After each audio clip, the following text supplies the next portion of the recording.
আমার মা কই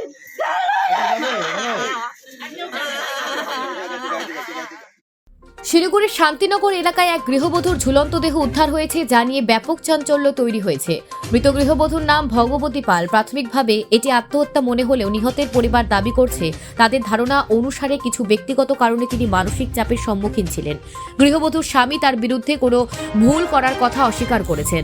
তবে ভগবতী পালের বোন জানিয়েছেন, বেশ কিছুদিন ধরে গৃহবধূকে মানসিক চাপ দেওয়া হচ্ছিল। এর আগেও তিনি দুবার অসুস্থ হয়ে পড়েছিলেন বলে পরিবারের পক্ষ থেকে জানানো হয়েছে। গৃহবধূর পরিবার জানান, কিছু সময় ধরে তাকে আর্থিক বিষয়ে কিছু চাপ দেওয়া হচ্ছিল। এই ঘটনায় পুলিশের পক্ষ থেকে তদন্ত শুরু হয়েছে এবং সঠিক কারণ খুঁজে বের করার চেষ্টা চলছে। Bureau report, news prime Times. প্রচন্ড অত্যাচার করতেন, কি বলেন? একটা যদি কোথাও যদি স্পট বা কোনো কিছু দেখেন, লাইফ টাইম যেন আমার জন্য ফাঁসি সাজা হয়। প্লাস আমার মেয়ে আছে, মেয়েকেও জিজ্ঞেস করুন, প্লাস পাড়ার লোক আছে। ও সারা ওরা বুদ্ধি করে, ওর টেন্ডেন্সি ছিল ওরা লুকায় জমি, ওর বাড়ির জমিটা ওর বাবার কাজের সময় দেখেছে। তখন ওরা কাজের সময় দেখেছে ওর বাবার ফটো আনতে গিয়ে ওদের কাগজটা ওরা নিজের নামে লিখে নিয়েছে। ওর পর থেকে ওর মনের দুঃখ, ওর বাবা মার সঙ্গে কথা বলে না, ওর দাদার সঙ্গে তো কোনো সম্পর্কই নেই, ওর দাদার সঙ্গে তো কোনো সম্পর্কই নেই। তারপরে যদি আশেপাশের লোক বা কোথাও কোনো যদি লোক দেখে আমাকে, আমার ফল্ট, আমার মেয়ে আছে 11 বছরে, সেও যদি বলে আমি ফল্ট, তাহলে ভগবান করে এতগুলো লোক আছে সবার সামনে বলছি, আমার জন্য কঠোর থেকে কঠোর শাস্তি, কেন ফাঁসি পর্যন্ত হোক, আমার কোনো দুঃখ নেই, কোনো দুঃখ নেই, কোনো দুঃখ নেই। এগুলো লোকের গল্প। আজকে বলুন তো, আজকে এসছে আমার বাড়িতে, কবে এসছে আমার বাড়িতে লাস্ট? একবার জিজ্ঞেস করুন তো। এত বড় বড় কথা বলছে, কত বড় সুখে দুঃখে আসছে কোনোদিন? সুখে দুঃখে আসছে, সুখে দুঃখে এসছে কোনোদিন? দেখেন, এবার বলুন, আপনারাই বলুন কথা। এবার নিচে লুকায় কাজ করে কত করে করেছে।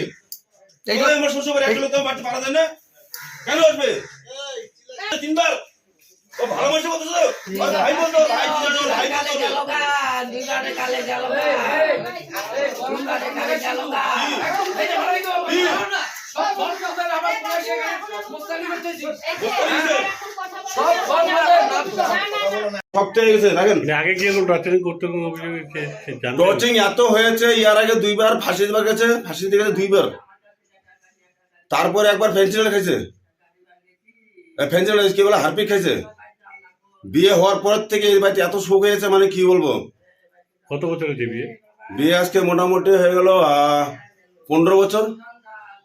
15 বছর হয়ে গেছে। 2010-এ বিয়ে হয়েছে না? কিরকম টর্চারিং করতে বলতে? হ্যাঁ, কিরকম টর্চারিং করতে? টাকা লাগে শুধু, এর স্বামী শুধু টাকা লাগে, আর কিচ্ছু লাগে না। স্বামীর নাম কি? মান্টু পাল,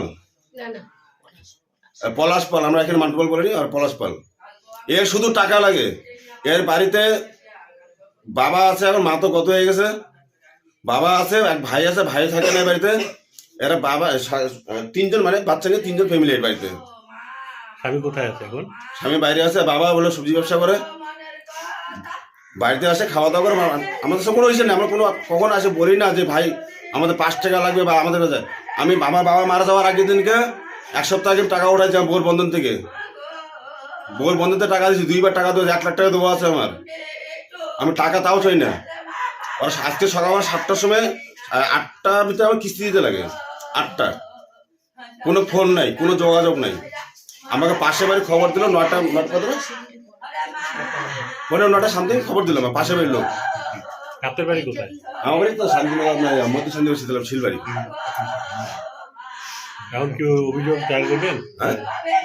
এর বিরুদ্ধে অভিযোগ দায়ের করবেন? হ্যাঁ, অভিযোগ করবো তো, আমি অভিযোগ করবো। আমার বাবা মারা যাওয়ার 1 বছর আগে বলছে, তো বাপ যদি মারা যাবে তবে ভিটা খালি করবো,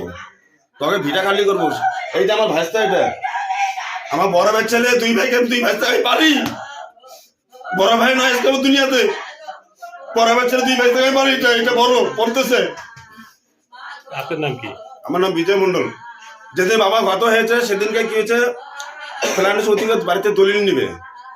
1 বছর আগে আমার বাবা বললো, বাবা তোর নামে জমিটা লিখে নে। আমি না বাবা, আমার নামে নিবো না।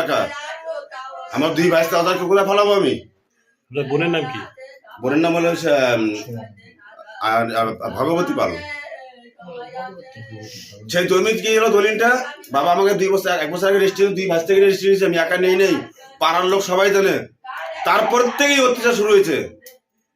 বাবা যেদিন কথা হয়েছে সেদিনকেই তারপরে বাড়ি থেকে দলিল নিয়ে আসছে। এর শ্বশুর একবারও বলো না আমার তালে মশাই তুমি যে দলিলটা কেন নিয়ে আসলে, দলিল দিয়ে আসো, একবারও বলে নাই। এত সত্যবাদী লোকেরা।